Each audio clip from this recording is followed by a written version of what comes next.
The all-new Lexus ES350, ES300H, and first ever ES-F Sport are here.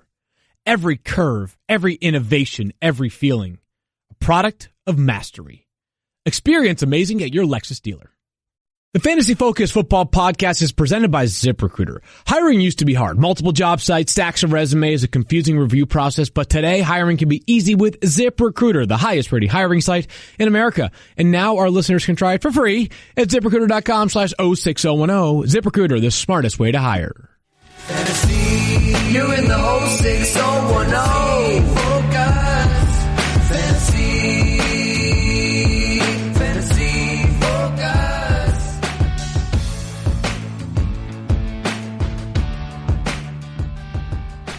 Welcome into the Fantasy Focus Football Podcast, Thursday, September 6th. Field Yates and Matthew Berry and Stephania Bell. Good morning to both of you. Good morning, Field. Good morning, Field. And you know what? It's not just football that's back. You know who else is back? Field Yates is back. That's right. Yes, just released what officially. Do you mean? Whatever do you mean, Matthew? Well, our very own Bill Hoffheimer just released this. Can I get the breaking news drops there? Yeah, his name's Kyle Zapping. Thirsty Kyle. ESPN Radio. Breaking news. Thank you, Thirsty Kyle. Secret Scroll's out. We'll talk about that in a second. But NFL insider Field Yates has signed a new multi-year extension. Multi-year. To remain with ESPN, the timing couldn't be better. With the 2018-2019 NFL season kicking off tonight, fans will see and hear from him all year long. Of course, Yates joined ESPN in 2012 after spending time in the Patriots and Chiefs organizations. His profile has continued to rise the past 6 years. Yes, as both it has. an NFL contributor. No thanks to this podcast, by the way. No. We keep trying to drag him down. And as one of ESPN's foremost fantasy football experts. Yates appears on NFL Live, SportsCenter, and other ESPN shows year-round. He's a co-host of the popular Fantasy Focus Football Podcast with Matthew Berry, Stephania Bell, and Daniel Dopp. Somehow Daniel got his name in there. I know. Clever. Affectionately dubbed the 06010 for ESPN's Bristol, Connecticut zip code, Fantasy Focus scored nearly 4.2 million downloads in August. We can all be happy about that. Just shy of its 1 month record of 4.5 million is now streamed live weekdays on Twitter at 11 a.m. Eastern. This Sunday, Yates will kick off another season of Fantasy Football Now, 10 a.m. Eastern on ESPN2 with Bell Berry, Tim Hasselbeck, and new host Molly Karam Rose. His football Sundays will also include co-hosting a pair of ESPN Radio national shows, Operation Football with Randy Scott and Andrew Hawkins. Yep. Oh, Randy and Hawk. That is, those are two people I like quite a bit. And Football Frenzy with Rachel Lindsay and Bobby Carpenter, Stephania. Look at that. Quote, Field brings so much versatility to our ESPN team. He breaks NFL news, analyzes the game, and offers expert advice on fantasy football. He's a rising star in our business, said Seth Markman, senior coordinating producer for ESPN's NFL studio shows. And there's a quote here from our own Field Yates. Quote, I'm thrilled to be staying at ESPN and starting this new chapter. ESPN has been really the only place I've been in my media career, so to stay at a place that I believe in and a place that has believed in me, even when I was very new to this business, is special. That is ESPN NFL insider Field Yates on his new multi-year extension. And Look at Thirsty Kyle. He's been hitting the drops there behind the. Yes. And by the way, first of all, Field, allow me to congratulate you. I kept thinking that Matthew was going to say multi-million-dollar deal. I just wanted to know if it superseded Matthew's big star contract. But look, we know who the star of the show is here. And, the one who keeps it on the rails. Let's see. 100%. Listen, you and I joke a lot, Field, but I have to say, you work your ass off. You are, Can you say that on Twitter? I just did. Yeah. I just did. Whatever. If I'm gone, Field's here. He's here for a number of years. Good point. Yeah. So we got their insurance But policy. You do. You absolutely crush it. You are genuinely a great friend, a great teammate. You are amazing at what you do. The company asks you to wear many, many different hats, and that is not an easy thing to do. They, in addition to breaking news, to hosting a podcast, to being a fantasy analyst, obviously, on a lot of different mediums between your rankings and your waiver wire column and your preseason stuff that you do, and obviously on Fantasy Football Now and this show. It's really a credit to you. I don't think people realize, the term versatility, Field is totally the Swiss Army knife here. I don't think people realize how hard it is to go from one platform to the next. Hard. Also, I've been to Master One, Stephania. I was going to say, but they also in the middle of breaking news, because that completely changes your day. Yeah. So while news is coming in, you're trying to work with your sources and do all that. Field's doing all that and at the same time hopping on 5 different programs and hosting different things. And crushing it on Twitter, too. And Instagram. Crushing it on Twitter and Instagram. So listen, I know there was interest in you elsewhere. I am thrilled, Field, that you're going to be with us. You're stuck with us for a number of years to come. So honestly, tell the truth. We're thrilled. I was going to say, what's first the of all, reason? you guys are ridiculously, incredibly kind. Yeah, I did tell them in my negotiations, like, listen, I look forward to continuing to work with Stephania. I do look forward to continuing to tolerate Matthew. Yep, They're perfect. like, here, we're going to throw some more at you. Please stay with Matthew. Yeah. What they told me, they said, listen, I think we can find ways to piece it together. Like, if you left, we can find another insider. If you left, we can find somebody else to fill it on the radio side. But it's going to be very difficult for us to find somebody who can put up with Matthew for 22 weeks during the year. Oh, yeah. Along those lines, we had a guy in Nate. He bailed. We have no choice but to keep you around. So anyway, we're thrilled. We're thrilled. I am thrilled beyond measure. This is home. You guys are my family, and this is home. Field is the king of social media, so show your love and give him the shout-outs on social media today, and congratulate him on his extension with us. Yes, and you can do it. Extra, read all about it. News or noise? Loud noises! There you go. He is at Field Yates, of course, on the IG and the Twitter. All right, let's get into some. So while you now that we're past the noise, we can get to the news, right? Right, and so Field, you have decided to sign your contract. Unfortunately, another big star has not. That's right. Le'Veon Bell did not show up at the Steelers practice on Wednesday, which was sort of the date that if he hadn't showed up by then, we all of a sudden got nervous. It turned out that the Steelers teammates didn't get nervous. They got surly. I said yesterday, I can't remember a comment or a stream of comments about a player publicly from his teammates that rivaled those from the Pittsburgh Steelers that we heard yesterday out of the locker room. It is no surprise that his teammates are upset, but the fact that they made it public was the surprising part to me. Let's get to a few of the layers here for Le'Veon Bell and get to the facts. He has not yet shown up.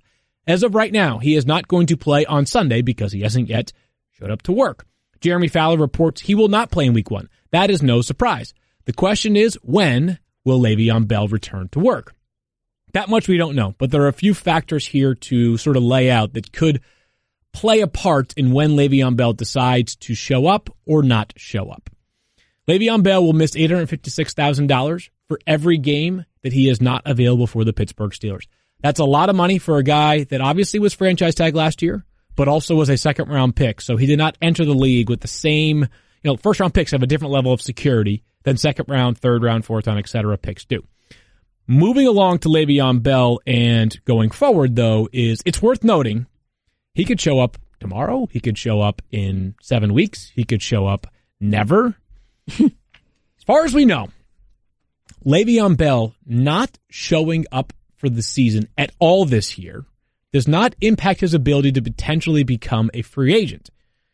Now, if he shows up for, I believe, 6 full games, then he accrues yet another season, and that way he is pushing himself towards free agency in a way that, there's really no impediment to him becoming a free agent.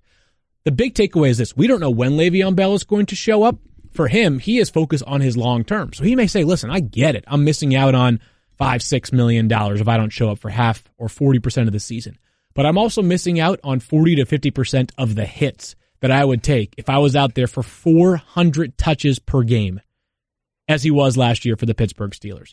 As of right now, we do not know when Le'Veon Bell will show up, and that has a lot of people either pulling their hair out, wondering what to do for Week 1. Let's face it, a lot of the reaction yesterday was not about what it means for the Steelers and their Super Bowl chances. It was, what does it mean for your fantasy football team? That just facts. I loved, did you see David Spade's tweet, Adam? Which I thought was, I did not. Very funny. Yeah, it was something like he'd float him whatever money he needed or something. I'll read it to you real quick. Field. Here's the quote from David Spade. Here's the tweet from David Spade. Hey, at Le'Veon Bell, I know this is a stressful time for you, but as I'm sure you heard, I drafted you. So I can't have this right now. I need you to get in the game. I feel like this money convo can wait till January. I can float you whatever, but let's just get on that field. Thanks, bud. At David Spade. Very funny, David Spade. Look, So wide ranging, I think that there was two things that were sort of interesting to me, Field. Obviously, there was a lot of people that have taken him number one in fantasy football. I had him as my number one. Look, I have him. I have him on 3 teams. I took him as my number one player overall, and I know you had Gurley at 1, but you had Bell at 2. I don't know that there is any fantasy analyst out there that had Le'Veon Bell lower than 4 coming into the season. True. As of 2 days ago. True. I mean, that right? I mean, I can't think of anybody. Right? Yeah. We have everyone that I respect in the industry had some version of Zeke, David Johnson, Todd Gurley, and Le'Veon Bell 1 through 4. Sure. And most people had Bell or Gurley at 1, 2. And I know, Stephania, you had David Johnson at 1. Yeah. But still playing. So and part of the reason was this, not just his long-term success, obviously, but he has tweeted multiple times over the summer, I will be there for this full season. I'm going to have my best season ever. His agent said in July, the expectation is that I will be there for week 1. So his teammates, and I thought that was one of the bigger stories that came out yesterday, was not just, and I think this is important when it comes to fantasy as well, is that not just, fantasy players that have him on their team, but also the other big story was the teammates of the Steelers, the offensive linemen coming out and being very public and very critical. negative, not mincing words about how they felt about Le'Veon Bell's holdout. Well, how much of that, though, real question, and I'll direct it to you, Phil, because you have more experience in this area. How much of it was it was embarrassing to them because they were like, don't worry, he's going to be here Wednesday, and they were taken by surprise, as opposed to like, if they'd sort of had a hint, they would all have been ready. And I felt like the being caught off guard had that, and we're going to see a different tone out of the Steelers today. Marquise Pouncey, their very good center, said earlier in the week, don't worry about it. We'll see him on Wednesday. A prediction, maybe even a declaration, if you will. And all of a sudden, he has to sort of wear the egg on his face because Le'Veon Bell does not show up. My takeaway from yesterday was that Le'Veon Bell, either directly or sort of obscurely, had suggested to his teammates that he was going to be there for week 1 of the NFL season by showing up for practice on Wednesday afternoon. And if you remember, all of a sudden he didn't. Sorry, I mean, if you remember, by the way, and I want to say it was the Pittsburgh Post-Gazette, I believe it was them that reported that according to teammates, Le'Veon was going to report on Labor Day. This was a report that came out the week before, and then Le'Veon tweeted, no, they have it wrong. I never said anything like that. But clearly the Post-Gazette, or whoever it was reported, I'm pretty sure it was the paper. I think that was right, yeah. Got it from somewhere. So they, maybe, whether it was Pouncey or other teammates, somebody was in touch with Le'Veon who said, I'll be there on Monday, similar to what happened the year before where he held up most of training camp, but then he showed up and he played the full season. I think there's two things here. So there's a couple things to unwrap here. First off, in terms of, is there a chance Le'Veon Bell does not play for the Steelers at all this year? There is a chance. Yeah. I would classify it as a bona fide long shot. But I think there's a chance that he holds out the whole year. Yep. And there's a non-zero chance that he holds out the whole year. And there's also a non-zero chance that the Steelers just say, you know what? I'm sitting here looking at my locker room. And you know what? You don't want $14 million to play for a great franchise? We're okay. We're going to take that back. We like what we have in James Conner and Stephen Ridley and Jalen Samuels. And maybe we'll sign Orleans Dark or somebody else. We'll find somebody on the street, but we're okay. Good luck. You would, in that case, rescind the franchise tag, which would make him a free agent and allow him to go sign with anybody who he wants the minute that tag is rescinded. So, At what point can they do that? They could do it right now. And can they? And for second. how long into the season? Let's say halfway through he's not there. As long as he doesn't sign it. Until he doesn't sign it. Which again, obviously, at the end of the league year, it doesn't really matter. No. But my point being, if the Steelers if everybody's playing a waiting game to see, well, how are they doing without him? Or look, we're doing fine. We don't need you back. And the other thing that could be the impetus for them is there are a lot of, and I think the idea of, him having the franchise tag rescinded is unlikely, but we're just laying out all the scenarios here. Part of it might be financially. Hey, listen, all of a sudden we need to sign somebody. We need to extend a player. We need cap space, and you need $14.5 million of a slush fund, if you will. And that could come into play for the Pittsburgh Steelers. My guess, my sort of sense on Le'Veon Bell is that he returns to the Steelers. And I think it's before the end of the first half of the season. I'd be surprised if he missed more than a handful of games. That would be my guess as of 11:15 on September 6th. So I expect personally 10 plus games from Le'Veon Bell this season. That is my own personal, guess on this matter. So if we spin it forward to fantasy, you don't want to get rid of Le'Veon Bell if you have rostered him, but you obviously have to make alternate plans. And from what I've seen on Twitter and the questions people are asking, for most people who have had their drafts already, it's that somebody in their league is basically trying to swindle them for James Conner so that they have something to do in these first however many weeks Le'Veon's not there. So here's a question. I have Le'Veon Bell on 3 teams. Yep. I got snaked on James Conner in 2 of them, just because. I will say this: that if you do still have a draft, and I know there'll be the 3 of us are in a draft tonight. The Celebrity League draft will happen tonight, and I know there are people that draft this weekend as well. And they just retroactively do the stats for tonight's game. Sure. If you draft Le'Veon Bell, you need to reach for James Conner. And I've seen him go in the 4th round. I've seen him go in the 8th or 9th. Like, it is a wide range. His ADP is all over the place field. Yes. If you wind up with Le'Veon Bell, where's the earliest you're drafting James Conner? I think in the middle of the 5th round. I think Adam Schefter tweeted for a 10-team league, by the way. Adam Schefter tweeted that in his first draft after the Le'Veon Bell kerfuffle yesterday, James Conner went at pick 59. Right, and that's a 12-team league. 12-team league, so that's that's the middle of the 5th round. But in a 10-team league, I think that's about where he needs to go as well. Because if you get him... I would agree. And that's early. I mean, you're basically... early, but I'd say for this week specifically, like in my rankings, I've got him as top 20 running back play. As do I. So you might have 1 week, 5 weeks, 8 weeks, 12 weeks of a top 20 running back. And the Steelers, by the way, have made I would say they've not been silent at all in casting their praises on James Conner. They have been like, this dude's a stud. And by the way, if Le'Veon Bell does come back and were to suffer an injury, you've got James Conner, so you're not getting rid of him. He's really a legit handcuff, as we talked about the other day. He has been very impressive in the preseason here, but not cool. Keith, going to the Twitter. What do you got there? Yeah, quick shout to Erie, Pennsylvania, James Conner. Yeah, good kid. Also, Mike from Twitter wants to know about Jalen Samuels. Does he have any value in deeper leagues? I'd say so. Oh, go ahead. And here's the reason why is, listen, he's 1 injury away from potentially being a starting running back. Where he's more interesting to me, and same thing with James Conner to a degree, is in a keeper league. Because, as we know, Le'Veon Bell is not going to be a Steeler in 2019. Right. So somebody is going to be that starter, and his name is not Le'Veon Bell, beginning next season, if not much sooner.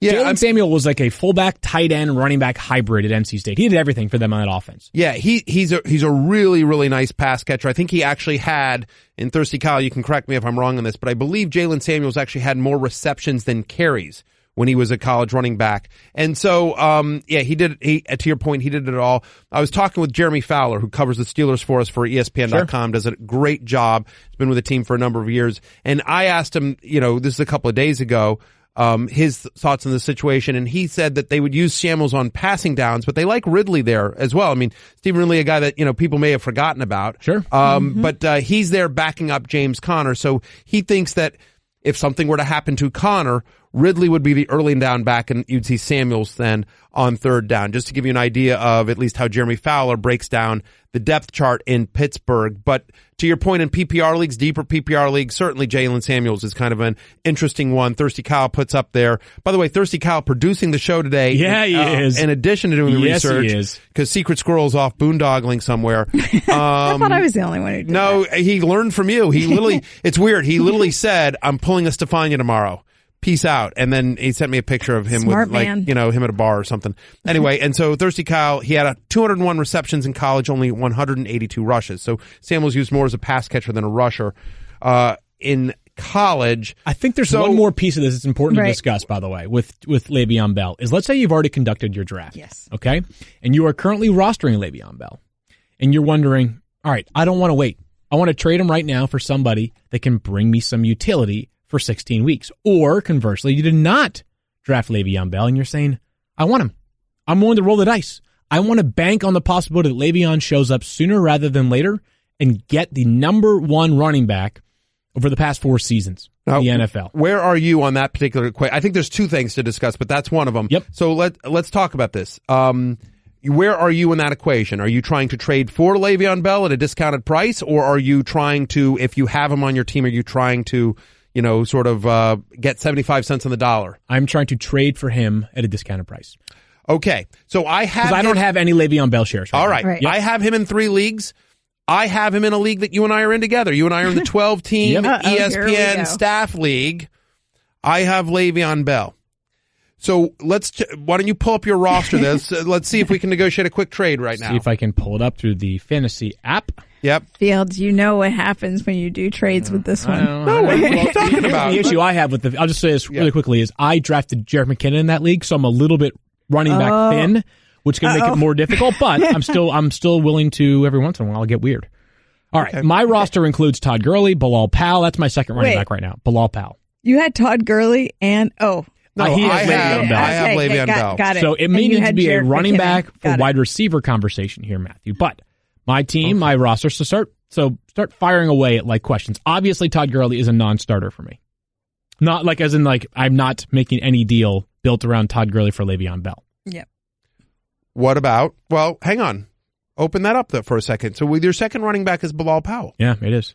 What if I traded you Le'Veon Bell Yep. and Chris Carson Yeah. for Gurley and John Kelly?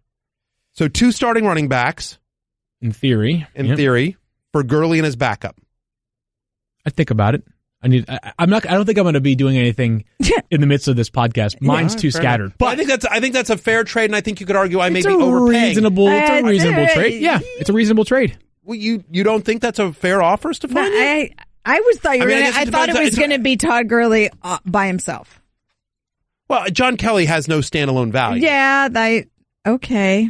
What do you say we put it on Twitter and see what the people have to say? I mean, Interesting. Yeah. because I honestly wondered, am I paying too much? Because listen, it's definitely a little bit of a gamble on Fields' part. But if Chris Carson is the guy, and we all sort of think he is, Well, he's the guy. he's for, definitely at the guy least for right now. For Not right saying- now, right. he's the guy for right now. And If his right now and Le'Veon's right now are the same, then it's a good trade. Well, right, That's it's a the great problem trade. is that you don't know, and Chris Carson could lose his value very quickly. If Le'Veon, my point is that what Fields doing is buying at a discount. Correct. If Le'Veon were in camp right now, if we weren't having any of these Right. conversations, and I offered Le'Veon and Chris Carson for Todd Gurley and John Kelly, you would take that in New York second. Of course. Because Yeah. the difference between But- Todd, right. right? So that's the discounted part of it, Right.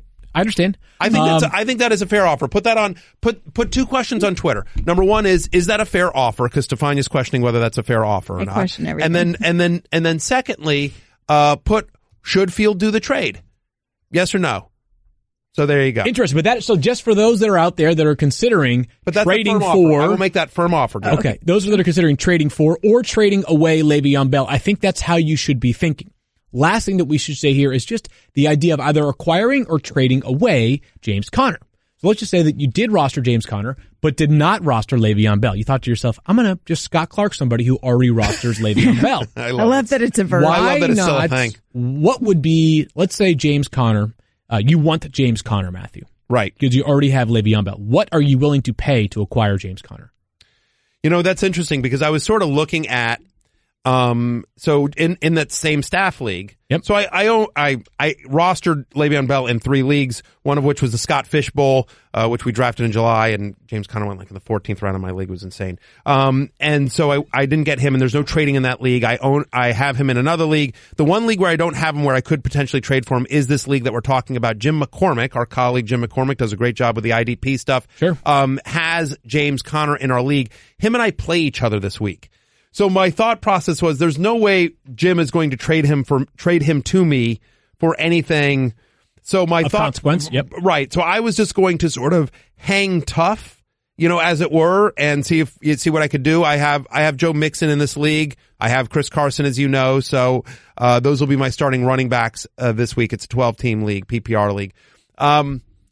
What would I be willing to trade for Chris Carson? I'm sorry. I think I would be willing to trade for James Conner, a running back, like a Giovanni Bernard, a running back that has value. Chris Thompson. Sure. You know what I mean? Like a running back that isn't necessarily quote unquote a starter. but a running back that would be kind of a flex level sort of guy. A usable flex level running back for the full season. That's how important I think he is, and how important, because remember, if Le'Veon comes back, let's assume Le'Veon comes back in 3 weeks. Stephania. We don't know what his workout's like. We don't know what kind of shape he's in. We don't know. Is there an increased chance at injury here? Well, everybody thinks so. I can tell you that Pittsburgh thinks so as well. And they're going to not necessarily, if he comes back in the middle of a week, in a couple of weeks, he's not necessarily playing that Sunday. So him being in camp doesn't equate to him playing. And that's all I will say there. All right. Yeah. Which, fair enough. So that is what I would do there. The last thing I'll say here is in terms of drafting, if you do still have a draft field, where do you put Le'Veon Bell in your overall ranks? Where would you? I'm picking, I believe, 8th in our Celebrity League draft tonight. 14-team PPR. You are picking 7th. If he gets to you at 7, are you taking him tonight? I would just say this. He went last night at 10 in our War Room League, and I would say that's a sweet spot, somewhere in that vicinity, plus or minus 3 picks. And it's very possible, by the way, that by the time that we draft tonight at 8 o'clock, whatever time it is, 9:30, whatever time we're drafting tonight, we might have more context and information on Le'Veon Bell. So it does depend a little bit on the updates, but I would say somewhere between 7 and 13 is about where I'm comfortable with Le'Veon Bell. Yeah, and I will just say I think he's right before LaShawn McCoy. Okay. Like I would prefer Devontae Freeman and Dalvin Cook and Gordon and Fournette and McCaffrey and all those guys where I get bad heebie-jeebies a little bit from this situation. It just doesn't feel right. It's obviously very different circumstances, but you remember Ezekiel Elliott last year, and where do you draft Zeke? And there was all these conversations, and Zeke, it was an up and down year for Zeke. He was great at some points when he was in there, but it just, I don't know. So I think he's right there with LaShawn McCoy, ahead of LaShawn McCoy, another talented running back where there are question marks around him. A lot to get to in that Le'Veon Bell situation, but we had to unpack it. We'll continue to update it as we get more news. Football season is here. No, it's literally here tonight. And huge cash prizes are up for grabs at DraftKings, the leader in one-week fantasy sports. DraftKings is hosting a fantasy football contest this weekend with $2 million up for grabs, and it's free to enter with your first deposit. Get the app or go to DraftKings.com now and use Focus to play free with your first deposit in the play action contest this weekend. That's code FOCUS for your share of $2 million. Minimum $5 deposit required. Eligibility restrictions apply. See DraftKings.com for details. If you love football, yelling at television screens with friends, and wearing clothing with someone else's name on it, there's a seat waiting for you at Buffalo Wild Wings, where you can enjoy football food and football beverages on our new $5 game day menu. Cheeseburger and fries, brats, cocktails, and pitchers of beer are just $5 each. Escape to football and the new $5 game day menu at Buffalo Wild Wings. Price and participation vary by location. Not valid with any other offer. Please drink responsibly. Fantasy, you're in the 06010. Focus. Fantasy, focus. All right. You know what time it is?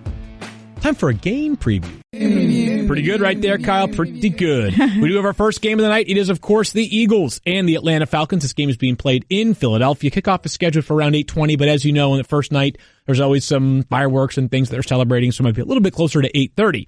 Moving along to some of the players of note, let's begin with Atlanta because A comes before P. I have no good reason why I would start with the Falcons. Matt Ryan was a polarizing quarterback last year in fantasy football. Actually, he wasn't because he was just bad. He was below average last year in fantasy football. Matthew, I've got him an 18 in my weekly rankings. What confidence do you have in Matt Ryan going into this game tonight as a potential week 1 starter? Because you do have other players like Carson Wentz, for example, Patrick Mahomes, Jimmy Garoppolo, that you might be confident in starting for the full season, but you might not feel good about in this week. Yeah, I mean, I have Matt Ryan at 17, sort of in the middle of the pack. My guess is that you can find a better quarterback. Obviously, a very disappointing season for Matt Ryan last year, and we just don't know which Matt Ryan we're going to get. And so is there a bounce back for this offense? Honestly, I want to wait and see. Remember this Eagles, for all the injuries and sort of the players that are going to be missing or banged up on the offensive side of the ball for Philadelphia. The Eagles had the 4th most interceptions last year. They allowed the 3rd fewest yards per pass attempts, the 2nd lowest QBR against. This was a very good defense last season. And so until we see big fantasy production from Matt Ryan, I think he's a middle of the pack quarterback for me. That's where I rank him this week. So, Vanya, you're a little bit more confident in Matt Ryan. Is it more because you think he's going to bounce back? Is it perhaps some vulnerability in that Eagles defense? I think it's a bounce back combination of just sort of the conversation that he's been talking about, his level of comfort increasing with Steve Sarkisian and the way they're talking about deliberately trying to improve in the red zone, specifically with that receiver Julio Jones that we love, who had an underwhelming year last year in terms of touchdowns. But also, look at this last year. Philadelphia allowed at least 3 touchdown passes 4 times last season. That's tied for 6th in the NFL. I think there is a vulnerability there, maybe a little bit of a Super Bowl hangover. And look, if their offense doesn't stay on the field or struggles at all, I think their defense becomes more fatigued. It's easier for the Falcons to take advantage of them. Make this a little bit oversimplified for me in terms of logic, but I did not have Matt Ryan as a top 10 quarterback going into this season. I don't consider this a matchup that is massively positive in his favor. That's part of the reason why I have him at 17 for my quarterback ranks this week. Devontae Freeman is part of what might be the best backfield in football to begin the year. It's certainly right there in the mix. Last year, he was a beast. Again, maybe a little bit less than the beast we've seen him be in previous years. I've got him at 11 going into this week. Matthew, you have him at 15.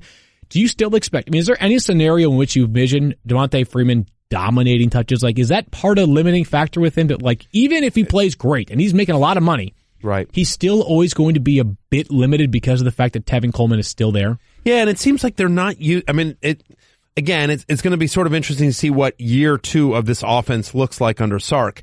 But last year, Devontae Freeman was not used in the passing game nearly as much as he was under Kyle Shanahan. So that was part of his floor in fantasy football. No more than 12 carries in 8 of his last 10 regular season games. But he was banged up though. Well, right. So, that's the thing. So is he fully healthy now, Stephania? You have confidence in him? Yeah, I have confidence in him. I think that part of the reason they shielded him so much this preseason was specifically because they want to take advantage of him, to the start of the year. But he was playing through some tough stuff at the end of last season. It was not at his best. Look, I drafted him last night as my RB2 in the War Room League. Happy that he's, again, in the second round of a 16-team league, I was happy he fell to me in a PPR, but he's not something that I think has a high floor, but, maybe a limited ceiling right here. And I'm a little nervous again because I'm a believer in the Eagles defense.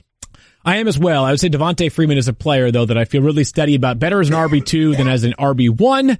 He is very good at the goal line. Tevin Coleman, his cohort in the backfield, is in all of our rankings in the 30s. Consensus rank is 36. I've got him at 36, as does Matthew. Stephania has him at 31. If you play in a deeper league, a la that War Room League that we mentioned that we drafted last night, he's probably going to be starting. He's got a lot of upside, not just as a ball carrier, but also as a pass catcher, Stephania. Right. I think he's a flex player with upside. And this is the guy, if we go back, he was originally going to be, he actually flashed as a starter in that backfield. And there was a time where we weren't sure really who is the starter. Is it Devontae Freeman? Is it Tevin Coleman? So I don't think there's any question that if anything were to happen to Devontae Freeman, that Tevin Coleman could handle the full workload. Really good player, Matthew. Could he be the breakout candidate? Like, is it possible that Tevin Coleman, who we've heard in the past, all right, might be the most talented back in this backfield? Like, that's not a crazy notion by some people's standards. What would be the ceiling for Tevin Coleman for the full season? With a healthy Devontae Freeman? Without Devontae Freeman, his ceiling is top 10. Sure.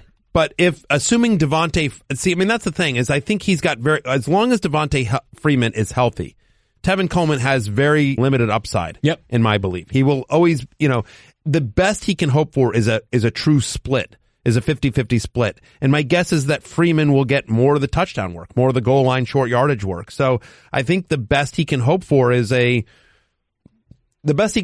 Chris Thompson last year, which is a top 20 running back in PPR, that he breaks some big long plays, that he has some, cause he has that kind of speed. He has that kind of ability. Sure. But, he's just not a guy that I have no shares of him whatsoever. He went too early last night. I didn't want to pair him with Freeman. I'm okay with, that's one where I'm okay where, because he goes a little higher than where if you have Freeman, I'm okay just rolling the dice and not having him. Julio Jones checks in at 2 in our consensus ranks for this week. Number 2, number 3 for each one of us. The bottom line here is this. We have no question marks about Julio Jones' ability. We really don't. The only thing that has ever prevented us from feeling like Julio Jones should be consistently ranked as number 1 or number 2 amongst wide receivers in a given week is red zone utilization. Stephania harped on it just a few minutes ago. I'm asking you guys this not like as if you have the definitive answer, but almost like, what's your confidence level, Matthew? Like that our long national nightmare of Julio Jones not getting enough red zone work is finally over. My confidence. Did you want to get in there first, Stefania? Well, I can tell. I'm confident. It's high, and I think they are going to go out and make a point of it, and I think it's going to happen tonight. I think they want to change the narrative. This has been the issue. If people were talking about it last year. Yes, every year they say they want to change the narrative.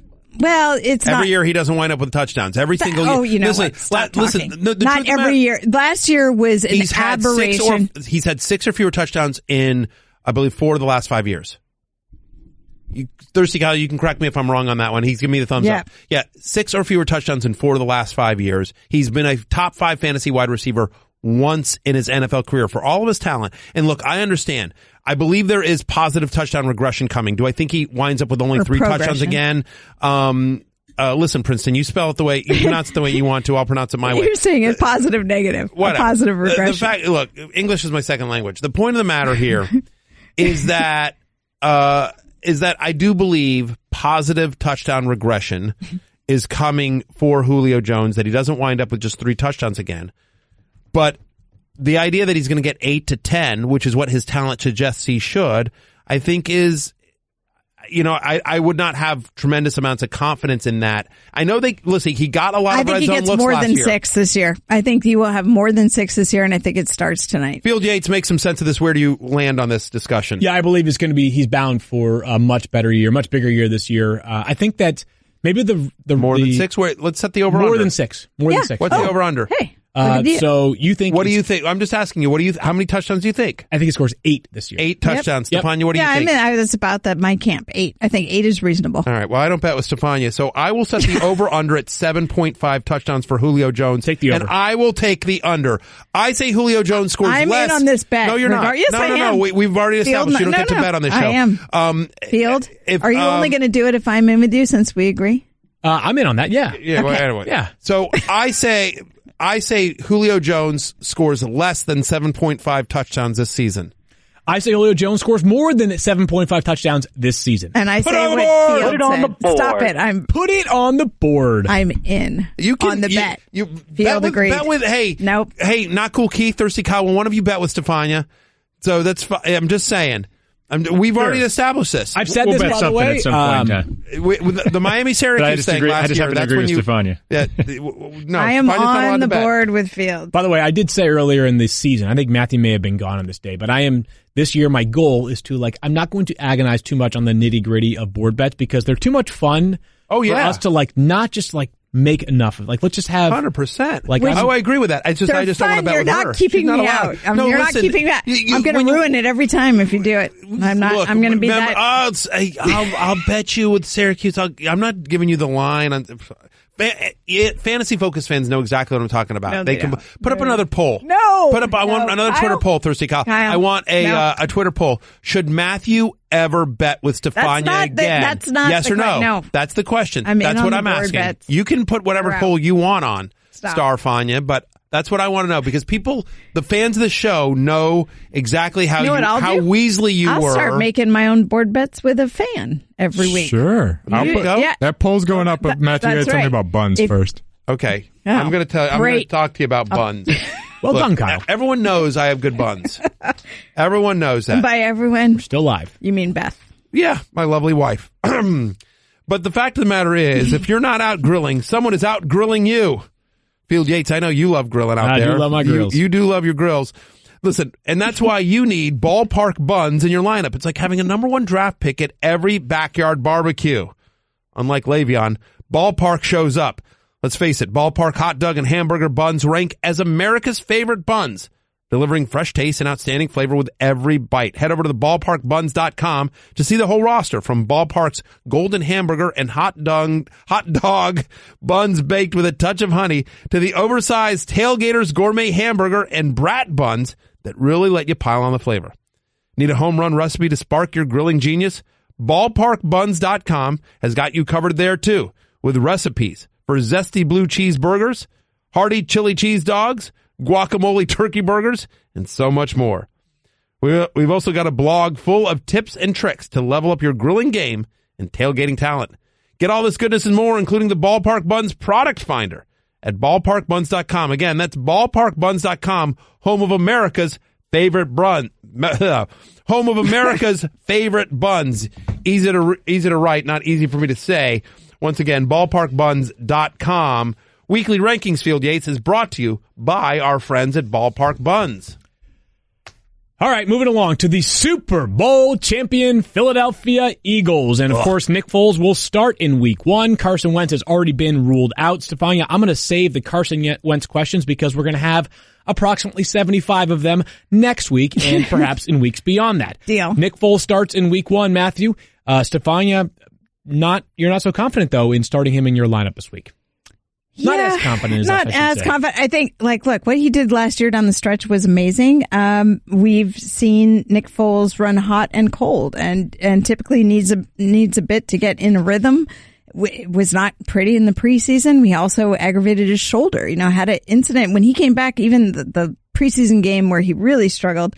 I felt like that the shoulder was still, an issue for him after he had initially injured it, even though he was back and playing. So I'm not, there are other people out there. Quarterback is deep, and I'm not looking to start Nick Foles. Matthew, I think there are people that are going to say, all right, I don't have Carson Wentz for Week 1. It might not be after Week 2. Who knows when it'll be back for Carson Wentz. But people are also saying, I can go with Nick Foles for as long as Wentz is out. Would that be your strategy if you were a Carson Wentz, if you rostered him, or would you be preparing to stream week to week depending on who is available? I'd rather stream week to week. Okay. I have guys ranked higher than Foles in my rankings that I feel more confident in that are widely available in 10 and 12 team leagues. Tyrod Taylor this week at home against the Steelers. I certainly like him, especially with his high rushing ability. Yep. Andy Dalton against the Colts this week. I like the Red Rifle. Remember, he was a top 3 fantasy quarterback last year when he played against these same Colts. I mean, that's a secondary, as we've talked about, Field, that, sure. Is very young, is inexperienced secondary in Indianapolis. And so, yeah, I prefer that. Again, to Stephania's point, so banged up, no Alshon Jeffrey in this game, didn't play a lot in the preseason. We just don't know exactly how much you're going to see here. I think you see a lot of Jay Ajayi and the running game here to try to get them in a rhythm. Again, he's in the middle of the pack for me. But I think there are better options out there in a, 10 or 12 team league. Tyrod Taylor, Andy Dalton amongst the players we'll discuss tomorrow who could be. And Jared Goff. Jared Goff against the Raiders. Love him, and he's out there in a ton of For leagues. the Week 1 or the Week 0 waiver wire pickups would include each of those quarterbacks to stream. Jay Ajayi, Stephania, here's good news. He's off the injury report to, I guess, begin the season. He is. Which we thought, but he'd been dealing with a for foot like a issue. day. Right, he'd been dealing with a foot issue. He's been dealing with a foot issue, and I think people just sort of overlook this, but he really was not practicing the last couple weeks. Didn't play in the last couple preseason games.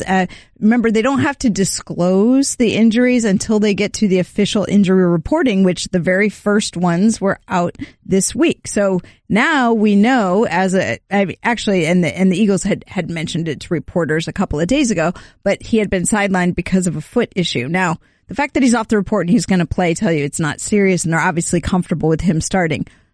But it's worth noting that it was a lower extremity injury, and this is a guy where we've had a knee issue that's been a concern for a while. So again, my concern with Ajayi has always been, will he hold up across the duration of a season?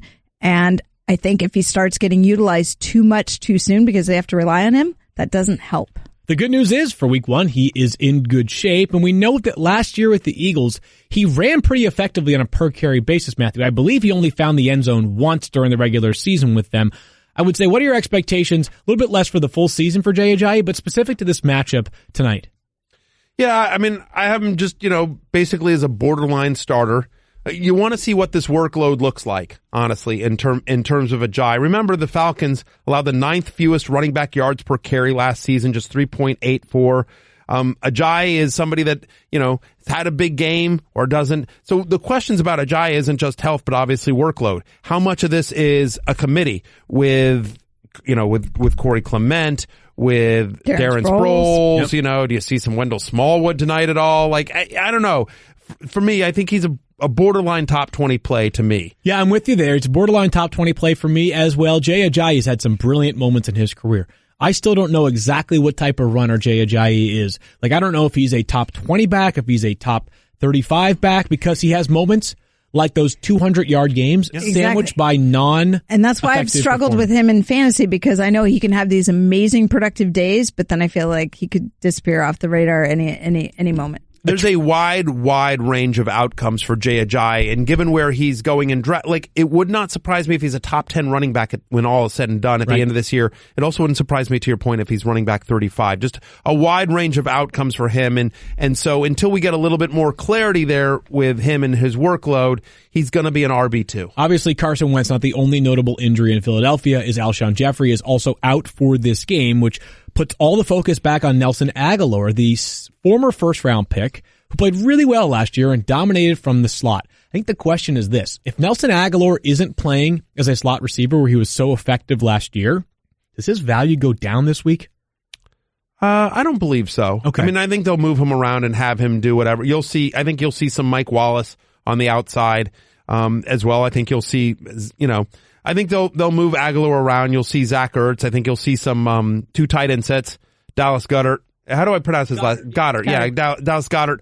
I think you'll see more Dallas Goedert than people might think tonight as well. Had a good camp. He's going to be an interesting kind of deeper league guy here. But Agholor, I really like. If we were doing love-hate, he would be a love this week as well. And I know you like him as well. I mean, you think about, he's a guy that, we talked about him yesterday, but again, led all pass catchers in fantasy points from the slot last season. Again, Falcons allowing the 4th most slot touchdowns, 3rd highest completion percentage when targeting the slot last season. This is an area of the field where I believe they can attack. No surprise, but Zach Ertz cracks the top 3 in tight end ranks this week. Basically any weekend he's healthy. I got him in the War Room League. Pretty happy about that. There you go. I mean, volume is certainly a factor for Zach Ertz, who I think could easily lead all tight ends in catches this year. Touchdowns, not as much upside as a guy like Gronk, maybe Travis Kelce, but Zach Ertz will feast every Zach single Ertz and his week. wife Julie, both amazing athletes. So they have amazing abs. And Correct. guys, how do you get good abs? Well, they say they're made in the kitchen, Field. How Funny about you should that? ask. But when you're putting in time at the gym, as Field and I often do, and doing 100 other things you need to do every day, when you're doing your show, right? Matthew, you're probably working on your abs, your core strength. Constantly. When you're Everyone having talks to about my hold your abs. calves. Who has time to spend hours in the kitchen? Now you can fuel your workouts and nourish your body without having to do a ton of work with easy to prepare meal kit delivery from Sunbasket. Sunbasket makes it easy and convenient to cook healthy, delicious meals at home, no matter how much experience you have in the kitchen. There are 18 weekly recipes to pick from with options for paleo, which is the one that I do, gluten-free, lean and clean, vegan, diabetes-friendly, and more. And you can mix and match depending on your personal nutritional needs. I personally have cooked a variety of things. They have a chicken salad. They have lettuce cups with lamb. They have the pork piccata. I mean, I could go on and on. Anyone want to come over for dinner? Is that an invite? Yeah. I would. Yeah, sure. Right. Not Matthew, not you. You can skip the grocery store because Sunbasket ships fresh, organic produce and responsibly raised meats and seafood directly to your door. Each meal ready to whip up in as little as 15 minutes. The best part, Sunbasket delivered with pre-portioned ingredients and clear nutrition. So you never have to think about eating healthy. You can just do it. Go to sunbasket.com/fantasy today to learn more and get $35 off your first order. That is a lot. That's sunbasket.com/fantasy to get $35 off your order today. Sunbasket.com/fantasy. Matthew, I'll have you over for dinner when you make board bets. Sounds like a call out right there. All right, we are not forgetting Pigskin Pick'em. We have not forgotten that. Don't you worry, it's back. people. I'm so excited. It is back. And again, You know what? Hope springs eternal. I had a bad year. I had an off year in Pigskin Pick'em last year, but with the point spread back, I think I'm going to take it. This is a very different wrinkle for us, of course, going against the spread. So this line is minus 3.5. Philadelphia Eagles are favored by 3.5 points. So that means if you are picking the Eagles, you are expecting them to win by more than 3.5 points. If you are taking the Falcons, you either expect them to win outright or to lose by 3 points or fewer. Matthew Berry, first up. You get first crack at Pigskin Pick'em this year. I'm going to take the Falcons. Give me the points. So I believe... You believe Julio Jones is going to score a touchdown? Yeah. No.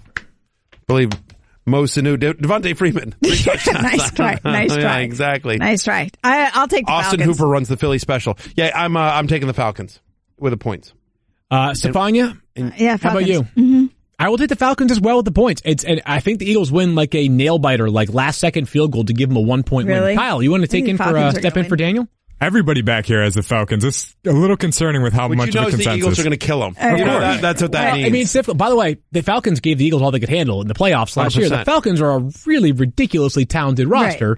Right. They just play in a really, really tough division, which is part of the reason why they could win 10 or 11 games this year and still finish in third place. I feel like they're not getting any attention. I feel like this is when they're sliding under the radar. That's right. All right, so don't forget, by the way, that you can join us every single week by, do we have a group ID? All I know is go to Pigskin Pick'em and search ESPN's Fantasy Focus Football. We'll be picking every single game. Or, or if you want, go to Twitter at Fantasy Focus. I'm sure they've tweeted out the link. They have. So if you just go to at Fantasy Focus and scroll through the various tweets, like the board bets that you should all vote for me on, please. I'm asking you. I already have people who are willing to take people engage. I'm having little Twitter conversations with some of my new best friends who are going to do board take your action. They're willing to take your action. Good luck, Twitter people. Good luck. Wait till you see like all the caveats. He's like, well, I'll take Todd Gurley. I'll take more fantasy points, Tom Brady over Brian Hoyer. By the way, we are also doing Eliminator this year, an Eliminator challenge. Yes. So you can make your pick. You can join our group. Again, follow at Fantasy Focus for more information there about how to join our Eliminator challenge group. Here's why we're a big fan of Simply Safe Home Security. Because Simply Safe is ready for anything that gets thrown at it. If a storm takes out your power, Simply Safe is ready. An intruder cuts out your phone line, Simply Safe is ready. Say they destroy your keypad or siren, Simply Safe will still get you the help you need. Sure, maybe it's overkill. Maybe you don't need to be ready for every worst case scenario, but that's what makes Simply Safe Home Security so great. It is always ready. Simply Safe could cost an arm and a length, but it doesn't. Instead, they only charge you what's fair. 24/7 professional security monitoring is just $14.99 a month. There are no contracts and no hidden fees. So go to simplysafe.com/football today. That's simplysafe.com/football to protect your home and family today. Simplysafe.com/football. All right, time now for Matthew's bold predictions. I believe you had, what were these, the bold prediction column, right? Yes, and that'll be part of what comes out later today. So as people, we talked, maybe we didn't even talk about this on the show, but in the preseason I announced that my love-hate column was going away. You can search for that as well. So if you would like to understand all the reasoning behind my love-hate column going away. So what will be out later today is 50 facts you need to know for week 1. So a similar version of the column that I write in the preseason, my 100 facts column. So it's chock full of good. And the intro to that is bold predictions. Some of my bold predictions for the 2018 season. You've got a lot, Matthew, but why don't we go through a few of them that really were a particular note. Let's begin with one that I think was reflected in your 10th pick, or your first pick, but the 10th overall pick in last night's War Room League. You think Christian McCaffrey is due for a massive year. Yeah, so my bold prediction here, and I've said this on a couple of places, right? My bold prediction, again, it's bold predictions are things that are unlikely to happen, but within the realm of possibility. Yeah, sure, yep. They're otherwise bold. Correct. Thank you, Stephania. That is correct. So my bold prediction is that Christian McCaffrey finishes as the number 1 running back in fantasy this year in PPR. Okay. So, I mean, look, this is a guy that averaged 1.16 fantasy points per touch, the 4th highest total among players last year with at least 100 touches. Sure. 1.16 fantasy points per touch. He only had 4 games with more than 8 carries. We expect his workload, I think it will double this year, or at least come close to that. I mean, again, we saw the one preseason game where he had 14 touches. So again, if you look at 1.16 fantasy points per touch, my expectation is that if he stays healthy and gets the workload that we expect in a Norv Turner offense, he's got that potential. 2 wrinkles that make a Christian McCaffrey as number 1 running back possible are this. 1, the increased workload as we talked about, 20 touches a game. And 2, better production in between the tackles as a runner. We saw that 171-yard run during the preseason, which, oh, by the way, was more on a single rush than he had in any game last season, combined carries. Right. So if we get those 2 factors, definitely within the realm of possibilities. Another one, Matthew, specific to a running back. Saquon Barkley, over 2,000 total yards. That's aggressive. Yeah. So let me ask you this. Can you recall the last time somebody went over 2,000 yards in singles? I don't know. Kyle, do we know? Like, did Le'Veon Bell do it?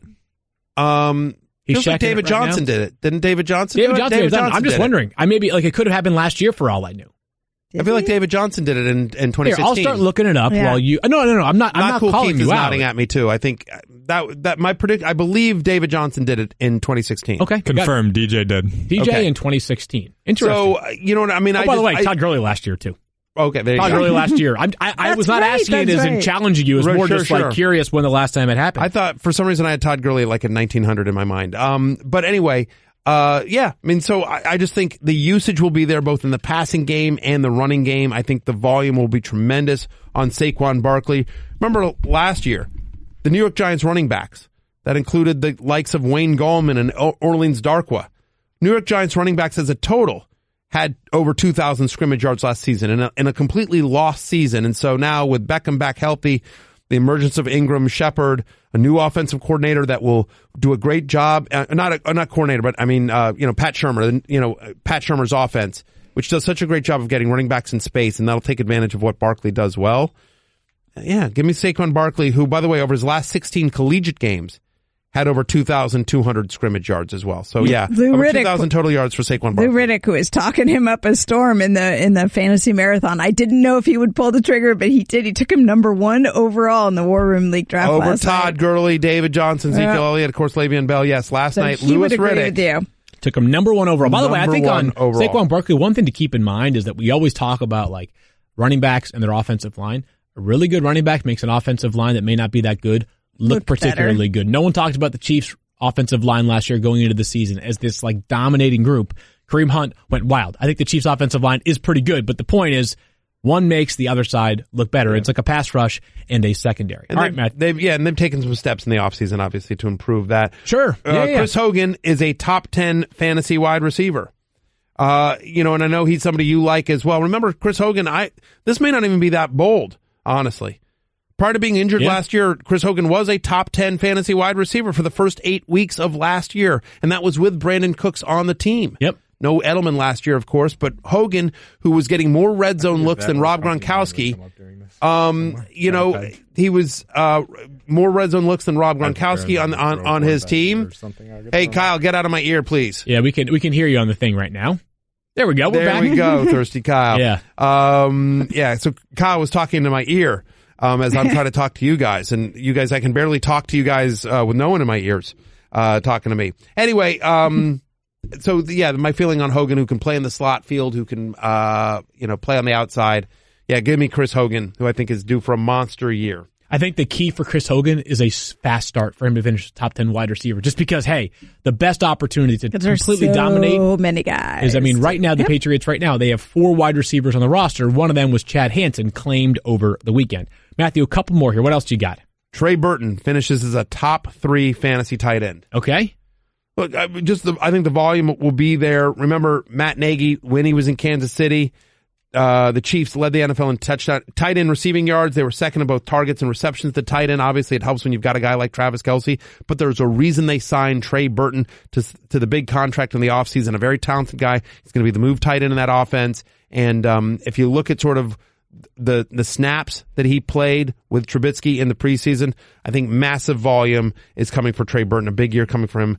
And then finally, Stefania, you'll like this one, George Kittle. Oh, a little 49er love. George Kittle, who's currently going, I think, as tight end 19, finishes his year as a top 10 fantasy tight end. Look, he was a top 5 fantasy tight end over the final 3 weeks of last year. Jimmy Garoppolo made everybody better. He really did. Garoppolo likes looking for his tight end in that system. Another year in the system. It's his, Kittle is a rookie from last year. I know in San Francisco they're very high on the potential of George Kittle. And healthy going into the season after missing much of the preseason. Because we've had some losses. There have been plenty of injuries already for San Francisco. I'm just going to chime in and say that I do believe that Dak Prescott is bound for a top 10 quarterback season. I've said that a few times. Yep. I was the one person who ranked him accordingly. I think I had him 11, so I wasn't that far off of my top 10 prediction here. So many avenues, top 2 quarterback in terms of QBR over the past 2 seasons. And if you look at the ways that he can get it done, runner, receiver, 6 rushing touchdowns over each of his first 2 seasons. Some of it is, nothing more than gut feeling on Dak Prescott, that he's going to, a player that perpetually defies odds, or has so far in his NFL career, could do so again this season. How about you, Stephania? You got any? Well, my original bold prediction, I think you guys heard it many times. You heard it over the course of the marathon. I said it afterwards. I was all in on Jerick McKinnon. And so my heart and soul have been crushed in terms of bold predictions and my own football fanhood with Jerick McKinnon being injured. So we'll just push that prediction into 2019. I will stick with the 49ers, and I'll say Marquise Goodwin finishes as a top 10 wide receiver this year. And I don't think that anyone thinks that's outside the realm of possibility, but it never shows up that way in the rankings. He just does not get treated like he has the potential to be number one wide receiver. Everybody who's out there covering the team says he is a number one wide receiver. The rapport between him and Jimmy Garoppolo over the 5 games where Garoppolo started, it proved that he could be a number one wide receiver. I don't know why it's so hard for everyone to see, but I think that there is a very good chance that he finishes as top 10 wide receiver. There you go. You have it right there. Your reactions to any of I like both your calls there. I mean, I'm anti-Dak, but I could certainly see that. I mean, look, he's been a top 10 fantasy quarterback before. And so, with not much better weapons than he has this year. So it's certainly within I think it is unlikely, but within the realm of possibility. Same for you, Stephania. As you know, I'm high on the entire 49ers offense and Garoppolo. So I would agree I like both bold calls in terms of unlikely, but within the realm of possibility. Any one of my bold predictions stand out to you, Stephania? That we didn't bring up, or that I just read. No, I like the George. I like the George Kittle. I think it's possible if he looks for him enough. He's going to have some options in the end zone between Breda, Juszczyk, Trent Taylor. Will be a little bit like I think the 49ers are going to have to mix it up a little more.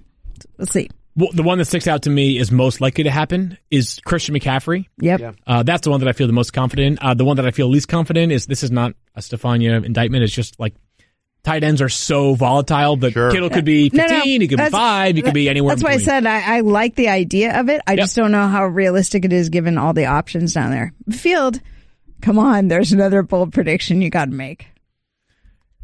Matthew Berry will make it through one show, a full show this year, without cutting me off mid-sentence. That is way too bold. That is way too happen. bold. No, I don't think it can happen. You know what, Field? Yeah. You and I could make a board bet. Ooh, bet yourself a board bet, a little sideboard bet. I think that's a great bold prediction. You're out of this. Out of this. Stop. It's unlikely. I'm interrupting you now. It's unlikely to happen, but it's within the realm of possibility. No. See, that's the thing. I really don't think it's even in the realm of possibility. I could have laryngitis one day. Okay, should we factor in for all games that are available? Like for all shows that he's available, healthy? If we just need one show. Doesn't count if he's not here. If he's not here, that does not count. We just need one show. The question is somebody going to be moderating this? Like, is somebody going to be paying enough attention every single day if we have a clean slate? Oh, it'll be so epic if he doesn't interrupt you that we will know. All right. Thirsty Kyle, that's your job. You're now in charge of that. Got it. I think it would stick out, so I don't think it'll be hard to pay attention do you want to set up the bet? You say I believe Matthew Berry will go one full show without cutting me off at some point this season. I believe Matthew Berry will not be able to go one full show without cutting you off at some point this season. Put it on the board. I wonder what Matthew thinks. I would bet with you. I can do it. I can do it for one show.